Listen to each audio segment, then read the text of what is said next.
Et ce que je crains pour ma communauté, ce sont les imams qui égarent. Et ceci est une autre cause de la faiblesse des musulmans. La première cause, comme on a dit, c'est la divergence entre eux. Et la deuxième cause, c'est la présence d'imams qui égarent, de prêcheurs à l'égarement, de prêcheurs à la dissension et la division. Tout ceci est une cause de la perdition des musulmans, une cause de leur division, de la division de leur rang, de la division de leurs paroles. Et tout ceci est une cause menant les ennemis à les dominer et avoir le dessus sur eux. On voit donc le danger de la présence au sein des musulmans, des prêcheurs à l'égarement, des prêcheurs à la dissension, des prêcheurs à la division, comme cela fut le cas de ce prêcheur au mal, le premier qui est à la cause de la grande dissension, qui est Abdullah ibn Saba. Et lorsque le prophète sallallahu alayhi wa sallam dit qu'il craint pour sa communauté les imams qui égarent, les imams, le mot imam en arabe, il désigne celui qui est pris pour modèle, un guide, celui qu'on suit que ce le soit dans le bien ou dans le mal. Donc si les gens de la communauté prennent pour guide, pour imam, pour modèle, des gens de l'égarement, il n'y a pas de doute que la communauté va alors s'égarer et que se produira beaucoup de mal. Et entre dans la généralité du mot imam, les gouverneurs égarés, les savants égarés, les adorateurs égarés, les prêcheurs égarés, et ainsi de suite. Car tout cela sont pris pour modèle et pour exemple parmi les gens. Ce sont donc des imams qui égarent s'ils sont sur le faux et l'égarement. Et si la communauté prend ces gens pour modèle et pour exemple, alors elle court à sa perdition. Mais si la communauté prend pour exemple des imams et des guides sur le bien, des prêcheurs à la vérité, des prêcheurs au livre et à la sunna, alors la communauté sera sur le bien, il n'y a aucun doute en cela. Donc la parole du prophète sallallahu alayhi wa sallam, lorsqu'il dit « Ce que je crains pour ma communauté, ce sont les imams qui égarent », on comprend de cela que les imams qui sont sur le bien sont un bien pour la communauté. Car ceux qui appellent à la vérité, ils appellent à quoi? Ils appellent à l'union des musulmans. Ils appellent à un retour au livre et à la sunna. Ils appellent à l'application de la croyance authentique, de l'islam authentique, tel que le pratiquait le prophète sallallahu alayhi wa sallam et ses compagnons radiyallahu ta'ala anhum.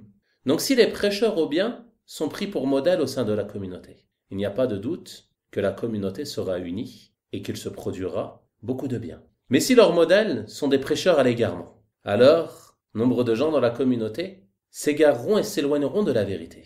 C'est pour cela que les musulmans doivent prendre garde à qui ils prennent pour modèle, à qui ils prennent pour guide.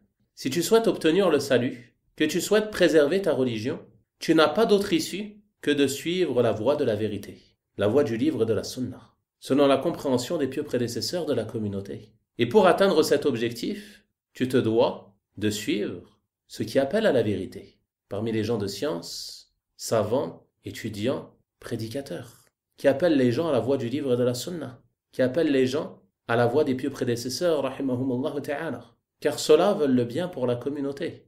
Quant à ceux qui suivent des voies innovées, qui suivent des méthodologies déviantes, parmi les gens des passions et des innovations, et qui s'opposent à la voie de nos pieux prédécesseurs, rahimahumullah ta'ala, alors celui-ci en réalité, c'est un mal pour la communauté. Même s'il est pris en considération parmi les gens, même s'il a une certaine notoriété au sein de la communauté, celui-ci c'est un mal pour la communauté en réalité, car il va les éloigner de la vérité, les éloigner de la voie du livre et de la sunna et de la voie de nos pieux prédécesseurs, rahimahumullah ta'ala. Et il y a plus dangereux que cela aujourd'hui. Ce sont les prêcheurs ignorants, ceux qui ne connaissent rien de la science du Coran et de la sunna. Et comme ils sont nombreux aujourd'hui, avec tous les moyens qui leur ont été accordés, notamment sur les réseaux sociaux.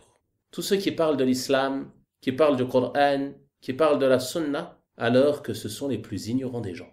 Cela, il cause du tort à la communauté. Et ça, c'est important de le comprendre. Que celui qui parle sur l'islam sans science, même si son intention est de faire le bien, il fait plus de mal qu'il ne fait de bien. L'intention, elle ne suffit pas en cela. Il ne suffit pas d'avoir une bonne intention pour faire du bien. Mais il faut que tes actes soient conformes à ce qui est légiféré. Et entre dans cela le fait de ne pas parler de la religion sans science. Parler de religion, c'est une responsabilité, notamment si tu le fais en public, notamment si tu le fais sur les réseaux sociaux, que tu postes des messages ou des articles qui peuvent être lus par des milliers et des milliers de personnes. Donc avant de faire cela et de te lancer dans cela, pose-toi la question, ai-je les aptitudes pour cela? Ceci est une chose très importante qu'il ne faut pas négliger.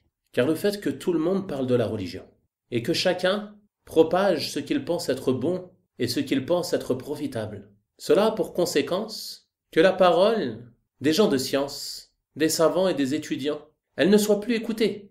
Car déjà pour être atteinte, il faudra qu'elle soit trouvée au milieu de toutes ces paroles qui sont propagées et diffusées. Alors que si les ignorants se taisaient et laissaient la parole aux gens de science parmi les savants, les mashaykh et les étudiants, alors la vérité serait claire. Elle serait facile à trouver. On voit donc les grands méfaits qu'il y a dans le fait de prendre les devants et de parler sur la religion d'Allah subhanahu wa ta'ala sans science, en plus du fait que c'est un grand péché. Cela a de nombreux méfaits pour la communauté.